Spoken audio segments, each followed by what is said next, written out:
Goeiemôre, groet julle vanoggend in die wonderlike naam van Jesus en dankie vir die voorreg wat ek het om bietjie in God se woord in te gaan en dit wat die Here op my hart gelê het met julle te deel. En ek weet die wat verlede week saam met ons hierdie pad gestap het, jy sal sien ons lees uit Lukas 2 en is net daai voorbeeld wat ons het in Christus, nê. Ons maak hierdie nuwejaarsbeloftes aan onsself en baie keer het ons daai nuwejaarsbeloftes aan mekaar gemaak en dalk het jy in daai struik geval om te sê, Here, as U hierdie en hierdie doen, dan sal ek.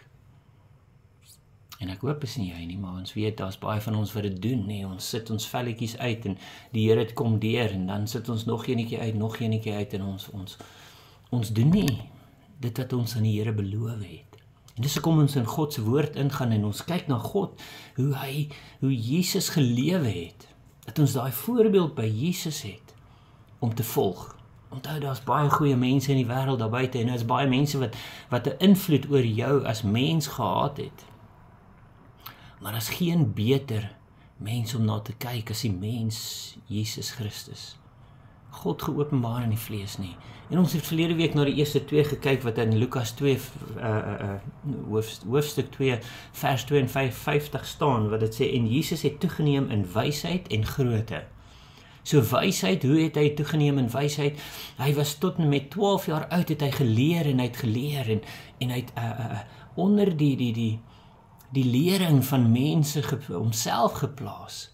Hy het die Torah gelees.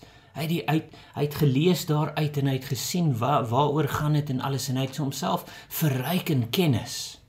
En is eers later dat hy daai kennis oorgeskakel het in wysheid. Hoe? En ons lees dit daar net voor dit in Lukas waar toe hulle op pad terug van Jerusalem was, het hulle gesien Jesus die kind is nie meer saam met hulle, waar het hulle hom gevind in die tempel, waar hy geluister het, hy het gehoor wat die wyse manne gesê het, hy het gehoor wat die hoëpriesters gesê het en hy het met hulle gedeel. So daai kennis wat hy gedra het hy nou begin oorgeskakel het in wysheid, nê. En toegeneem in grootte, 'n eenvoudige voorbeeld. Ek meen God sê vir jou liggaam is die tempel van die Heilige Gees. So kom ons spandeer tyd en moeite en ons doen die moeite om ons liggaam ook voor te berei, om ons liggaam reg te kry sodat waar jy die tempel van die Heilige Gees is, dat dit 'n mooi plek is. Dat dit 'n plek is en nie net mooi van gestalte, want dit is wat hy daar sê, grootte is gestalte.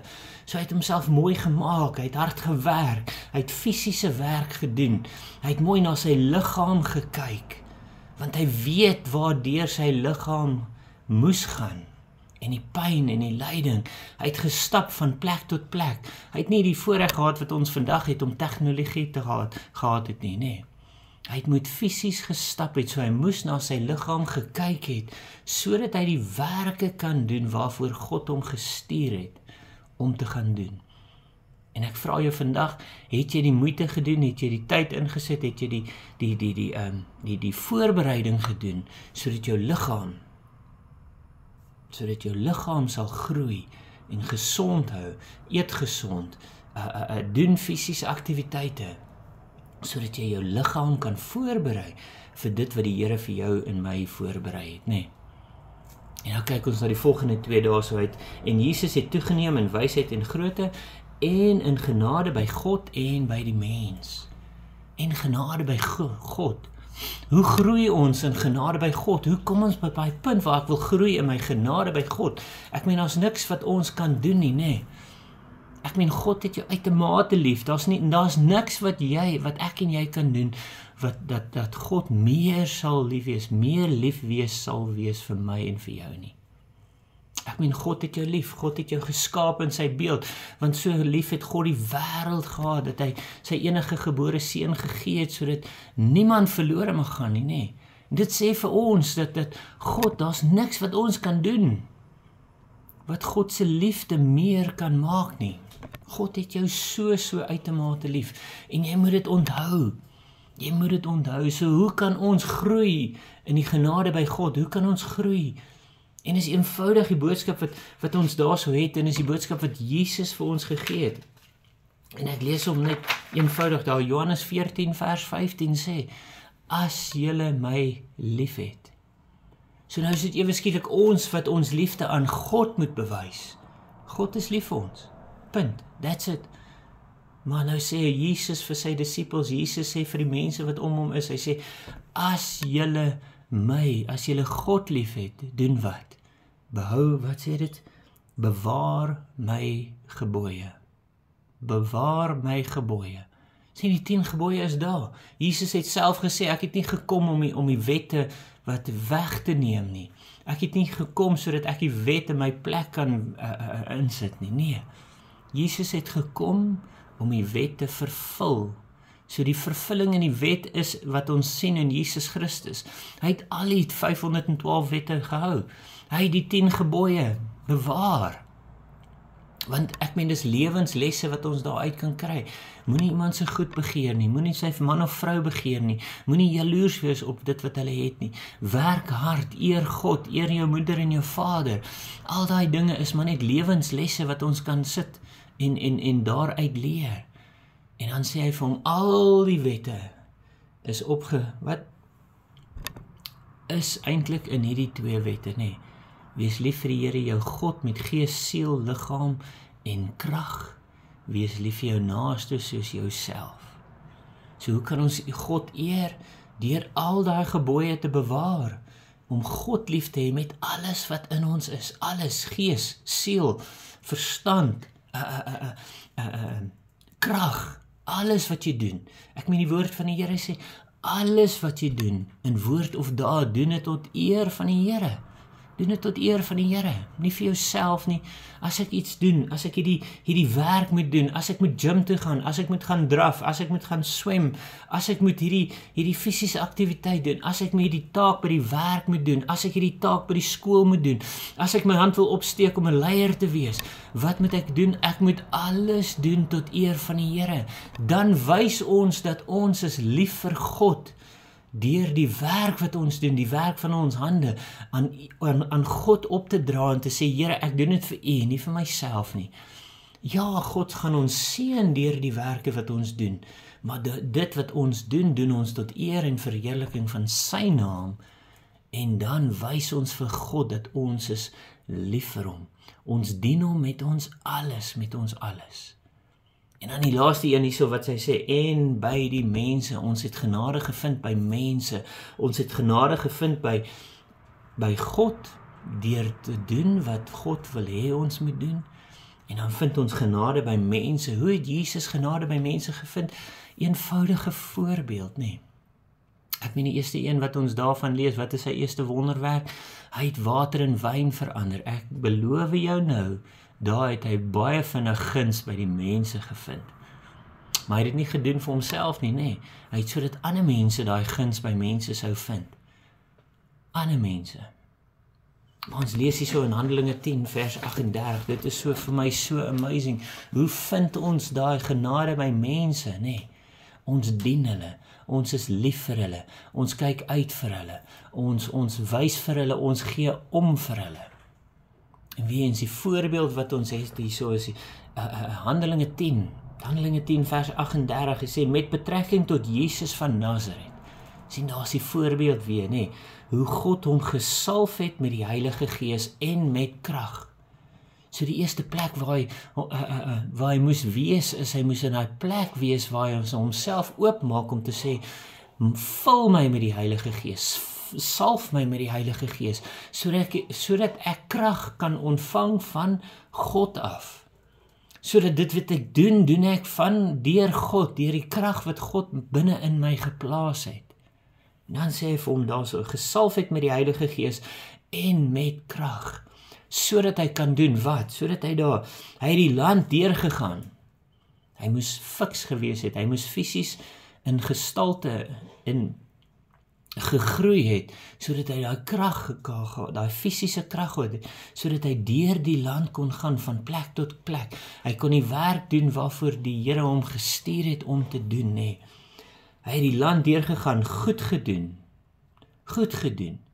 Hey, hoe doen ons goed? Ons kyk na mense, ons gee om vir mense, ons voer hulle fisiese kos, ons gee vir hulle fisiese kos, maar ons voer hulle ook met geestelike kos. Ons wys vir hulle, ons gee om vir hulle. As ons met iemand praat, dan kyk ons hulle in die oë en ons praat met hulle. Ons gee vir hulle drukkie, ons gee vir hulle dit wat hulle nodig het. Ons doen goed. Ons doen goed. Ons luister na mense nie om 'n antwoord te gee nie, maar net om vir hulle te sê, ek gee om, ek sien jou, ek hoor jou. En sê daar vir ons, en almal genees. En almal genees. Sien, ons gaan nie uitgaan en mense genees deur ons eie krag nie. Hy's eers gesalf deur die Heilige Gees. Hy het krag ontvang van die Heilige Gees af. En dan gaan hy uit en hy doen goed. Hy doen die daaglikse dinge, die klein dingetjies. Dit raak 'n gewoonte om goed te doen. Die klein ding, as ons gehoorsaam en getrou is aan die klein dingetjies wat ons elke dag moet doen, dan gaan God ons gebruik op buitengewone maniere. Hoe? Deur die salwing van die Heilige Gees, dan gaan ons sien dat ons mense vir hulle kan bid, hande op hulle sal lê en hulle sal gesond word. En almal genees wat onder die mag van die duiwel was. Onder die mag van die duiwel. Hoeveel mense sien ons vandag, nee? Hulle sukkel. Hoekom? Want hulle loop rond onder die mag van die duiwel. En ons verantwoordelikheid en ons sis hulle in hulle eie gewetes, as hulle na ons toe kom met probleme, of met probleemsituasies en alles, dan sit ons daar en dan dink ons maar jy het die antwoord, dit is Jesus Christus. En as ons gesalf is met die Heilige Gees, en ons het die krag ontvang wat die Heilige Gees vir ons gegee het, en ons sien in ons geestes, dis nie om te oordeel nie. Ons sien waar hulle vasgevang is onder die mag van die duiwel, en ons spreek dit aan. Ons spreek dit direk aan deur die waarheid. Die waarheid sal julle vrymaak. Die waarheid is Jesus Christus, God geopenbaar in die vlees. Die waarheid is dat waar so God was, God is met ons. Immanuel, God met ons, en as God met jou is, dan is jy gesalf, dan is jy gedoop in die Heilige Gees, dan het jy die krag van die Heilige Gees, dan het jy die krag van God binne in jou, om dinge raak te sien, om dit aan te spreek, nie in oordeel nie, maar in liefde, en dan sal mense gesond word. Hoekom? Want ons doen dit tot eer en verheerliking van God. So geliefdes, ek los dit daar by julle. Dit is 4 eenvoudige gewoontes wat ons elke dag moet uitoefen. Elke dag moet ons in daai gewoonte kom om te sê so, toegeneem in wysheid. Nie kennis nie, wysheid. Toegeneem in grootte en gestalte. Kyk mooi na jou liggaam, dit wat jy eet, dit wat jy doen. Kyk mooi na jou liggaam. Vind genade by God. Hoe vind ons genade by God? Alles wat ons doen en ons dra dit op na Jesus toe. Ons doen dit nie vir ons eie selfsug nie, ons doen dit nie vir ons eie eer nie, ons doen dit vir God. En dan vind ons genade by mense, hoe om hulle lief te hê, soos God my en jou lief het, nee. En ek los dit daar so, en dis net iets, en ek vra en ek bid dat julle hieroor sal mediteer, en dit sal toepas in jou daaglikste doende, daaglikse werke, die dinge wat jy daagliks moet doen. Pas dit toe in jou lewe, doen dit, en God sal jou gebruik vir groter dinge, maar hy wil sien dat ons getrou is in die klein dingetjies. Hy wil sien dat ons is getrou in sy liefde vir mekaar, in sy liefde vir hom, vir Jesus, vir God. En dan sal hy ons gebruik, en dan sal ons sien die Gees van die Here gaan begin meer en meer beweeg deur ons, omdat ons gehoorsaam is, omdat ons getrou is, en omdat ons liefde vir mense bewys deur ons liefde vir God vir mense te wys. Mag jy geseënde wonderlike week hê, en as dit die Here se wil is, praat ons weer volgende week, en die wat skool toe gaan, ek bid God se rykse seën oor julle wat skool toe gaan, mag julle geseënde jaar hê by die skole, by die universiteite, mag jy mense se lewens aanraak. Vir die juffrouens en die onderwysers daar buite, ons is baie, baie lief vir julle, ons waardeer elke ding wat julle doen, en die moeite en die tyd wat julle doen, en ons bid vir julle. En ons glo die Here plaas sy salwing oor julle, sodat in daai moeilike situasies kan jy uitroep en sê, Here help my, en God sal jou help met die wysheid en die kennis wat jy nodig het. En die vrede, mag die vrede van die Here Jesus Christus met julle wees, wat alle verstand te bowe gaan hê. Wees verseker, God het jou so lief, en hy gaan jou gebruik in hierdie jaar, sodat ons 'n magtige jaar kan meeleef. Ek groet jou vandag in Jesus naam. Amen.